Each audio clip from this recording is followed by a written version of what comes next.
मित्रांनो, मुंबईकरांच्या जिद्दीचे अनेक व्हिडिओ तुम्ही पाहिलेच असतील, पण सध्या सोशल मीडियावर मुंबई विरार मधील हा व्हिडिओ पाहून तुमच्याही अंगावर काटा आल्याशिवाय राहणार नाही.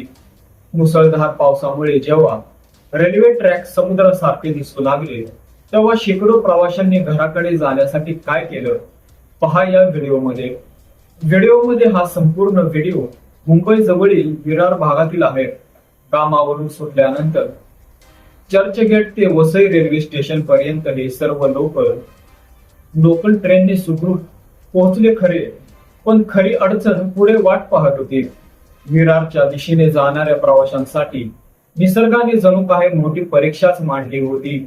मुसळधार पावसामुळे वसई ते नाला सोपाऱ्याकडे जाणाऱ्या सर्व लोकल ट्रेन पूर्णपणे बंद पडल्या होत्या. रेल्वे रुळावर गुडघाभर ते कंबरभर पाणी साचले होते. कित्येक तास वाट पाहून ही ट्रेन सुरू होण्याची कोणतीही चिन्हे दिसत नव्हती. रात्र होत चालली होती आणि प्रवासी पूर्णपणे निराश झाले होते. शेवटी थांबून काहीच फायदा नाही हे लक्षात आल्यावर या निराश प्रवाशांनी जीव धोक्यात घालून थेट रेल्वे रुळावरूनच पायी चालण्याचा धाडसी निर्णय घेतला.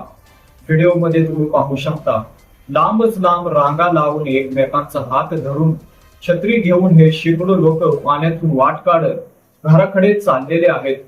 मुंबईकरांची ही जिद्द आणि त्यांची ही हतबलता खरोखरच विचार करायला लावणारे आहे. मित्रांनो, या प्रवाशांच्या संघर्षासाठी एक लाईक तर बनतोच. तुम्हाला काय वाटते, या परिस्थितीला जबाबदार कोण? कमेंट करून नक्की सांगा आणि चॅनेलला सबस्क्राईब करायला विसरू नका. धन्यवाद.